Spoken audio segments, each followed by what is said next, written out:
식물인간이 된 남편의 충격적인 비밀. 영수증의 진실. 혹시 평생을 함께 산 사람이 사실은 나를 속이고 있었다는 걸 알게 된다면 어떻게 하시겠습니까? 그것도 그 사람이 더 이상 눈을 뜨지 못하는 식물인간이 된 뒤에 말이죠. 오늘 제가 들려드릴 이야기는 80세 박영숙 할머니의 사연입니다. 50년을 함께 산 할머니의 남편. 평생 가족밖에 모르던 성실했던 할머니의 남편. 그런데 그 남편이 몰래 다른 여자에게 돈을 보내고 있었습니다. 도대체 왜? 누구를 위해서? 그리고 박영숙 할머니는 이 사실을 알고 어떤 선택을 하셨을까요? 그럼 지금부터 박영숙 할머니의 이야기를 시작하겠습니다. 잠깐 구독과 좋아요 누르셨죠? 그럼 지금부터 이야기가 시작됩니다. 안녕하세요. 제 이름은 박영숙입니다. 올해로 80살이 되었습니다. 지금은 이렇게 조용히 살아가지만 몇 년 전만 해도 저는 하루하루를 눈물로 버텼습니다. 제 남편 오동철. 그 사람은 평생, 정말 평생을 성실하고 가족밖에 모르던 사람이었습니다. 젊을 때부터 건설 현장에서 일했어요. 아시죠? 그 힘든 현장 일. 새벽같이 나가서 밤늦게 돌아오는 일. 허리 한번 제대로 펴지 못하고 손은 늘 거칠고 여름엔 햇볕에 타서 시커멓게 그을리고 겨울엔 동상 걸린 손으로 밥을 먹던 그런 사람이었습니다. 그런데도 그 사람은 한 번도 힘들다는 소리 안 했어요. 영수가 괜찮아? 나 괜찮아? 늘 그렇게 말했습니다. 아이 둘을 키우면서 정말 온갖 고생을 다 했습니다. 그런데 여러분, 이 사람이 대단한 게 뭐냐면요. 술도 안 하고 담배도 안 했어요. 요즘 남자들이야 술 안 먹는 사람 많지만 그 시대 남자들 중에 술 안 하는 사람이 얼마나 되겠어요? 동네 사람들이 다 알았습니다. 오동철 씨는 참 드물게 좋은 사람이다. 영숙 씨, 당신은 복받은 여자야. 저도 그 말을 의심하지 않았습니다. 50년을 함께 살았어요. 젊은 청춘으로 만나서 이제는 백발이 된 노인이 되기까지 그 긴 시간을 단 한 번도 크게 싸운 적 없이 서로를 믿으며 살아왔습니다. 아침마다 그 사람이 일어나면 제가 밥을 차려줬고 그 사람은 항상 이렇게 말했어요. 오늘도 맛있게 먹었어. 고마워. 겨울에 제 손이 차가우면 호호 불어서 녹여주기도 했고 제가 아플 때는 서툰 솜씨로 미역국을 끓여주기도 했죠. 그런데 인생은 참 이상합니다.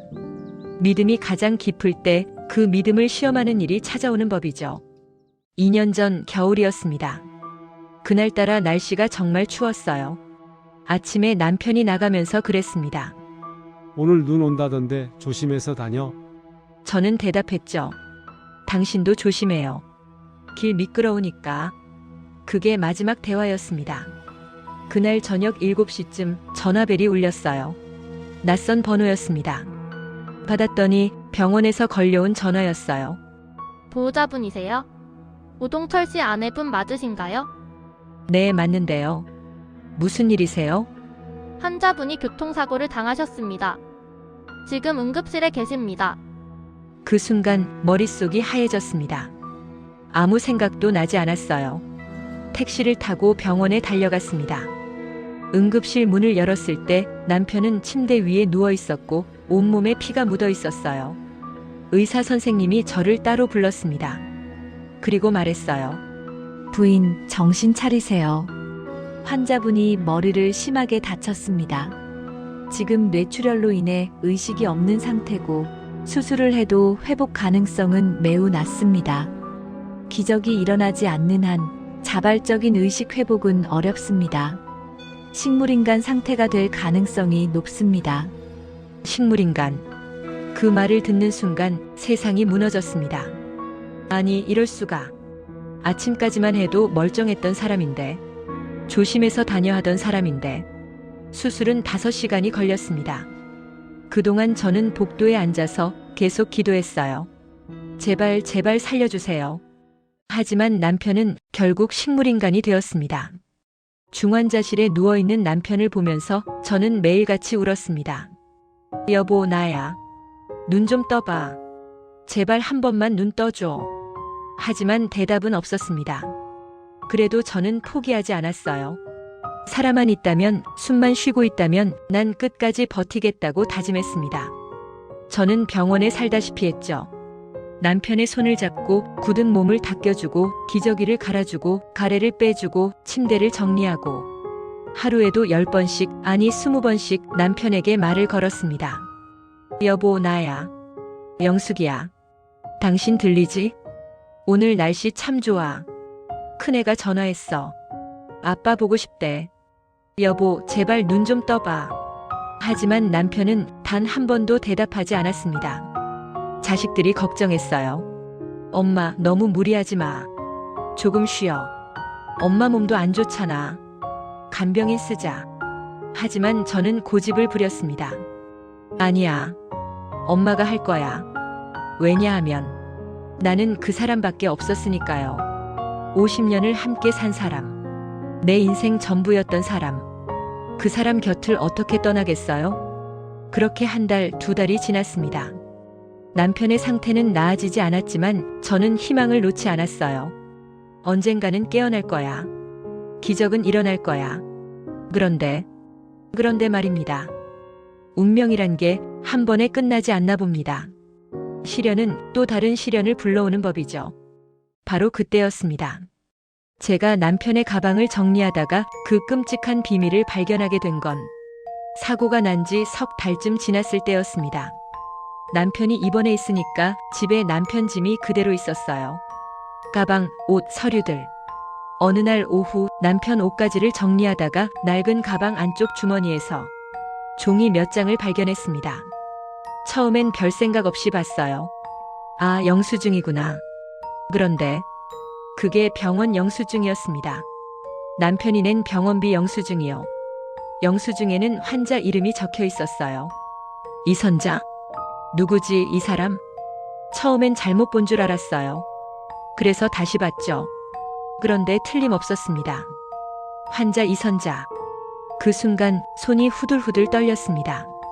이선자. 이게 누구야? 대체 누구야? 머릿속이 하얘졌습니다. 아니, 하얘진 게 아니라 온갖 생각들이 쏟아져 들어왔어요. 이 여자는 누구지? 남편이 왜 이 여자 병원비를 내줬지?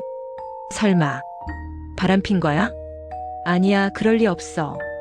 그런데 왜 나한테 말 안 했지? 왜 몰래 이렇게 큰 돈을? 50년을 함께 살았는데 이런 일을 나한테 숨기고 있었다고. 나는 아무것도 몰랐어요. 그동안 우리 살림이 얼마나 빠듯했는데 남편이 용돈도 안 쓰고 괜찮아, 난 필요한 거 없어 하면서 돈을 아꼈다고 생각했는데 그게 이 여자한테 쓰려고 아낀 거였어? 그날 이후 병원에 가지 않았습니다. 차마 자녀들에게는 말할 수가 없어서 몸이 안 좋아져서 더 이상 병간호를 할 수 없다고 했습니다. 며칠이 지났습니다. 일주일, 열흘. 저는 계속 집에만 있었어요. 그러다가 어느 날 마음 먹었습니다. 그래, 그 여자라는 인간 면상이나 한번 봐야겠어. 그리고 그 이튿날 혼자서 버스를 타고 그 병원으로 갔습니다. 병원 로비에 도착했을 때 심장이 미친 듯이 뛰었어요. 손에 땀이 흥건히 났고 다리가 후들거렸습니다. 이제 곧 보게 되는구나. 남편이 돈을 대준 그 여자를. 엘리베이터를 타고 5층으로 올라갔어요. 복도를 걸어서 503호 앞에 섰습니다. 손잡이를 잡았어요. 숨을 한 번 크게 들이쉬고 문을 열었습니다. 그리고 그 순간을 저는 평생 잊지 못할 겁니다. 문을 열었을 때 하얀 침대 위에 누워있는 여자가 보였습니다.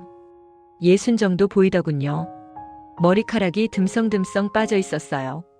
항암 치료 때문인 걸 저도 알 수 있었습니다. 팔에는 링거줄이 걸려 있었고 얼굴은 창백했어요. 눈 밑에 다크서클이 깊게 패여 있었고 손은 가늘고 약해 보였습니다. 애처로운 모습이었지만 제 분노가 더 컸습니다. 내 남편 오동철과 무슨 관계냐고 쏘아붙였습니다. 그녀는 눈을 피했습니다. 고개를 숙이고 손가락을 꼬집으며 울먹이기 시작했어요. 저 오동철 씨가 제 오빠예요. 뭐라고요? 저는 아버지가 다른 집에서 낳은 딸이에요. 이복 동생이요. 이복 동생? 네. 아버지가 젊었을 때 다른 여자분과 사이에서 저를 낳으셨대요. 하지만 그 여자분이 저를 버리고 떠나셨고 저는 고아원에서 자랐어요. 몇 년 전에 고아원 기록을 통해서 오빠가 저를 찾아냈어요. 그때 처음 만났어요.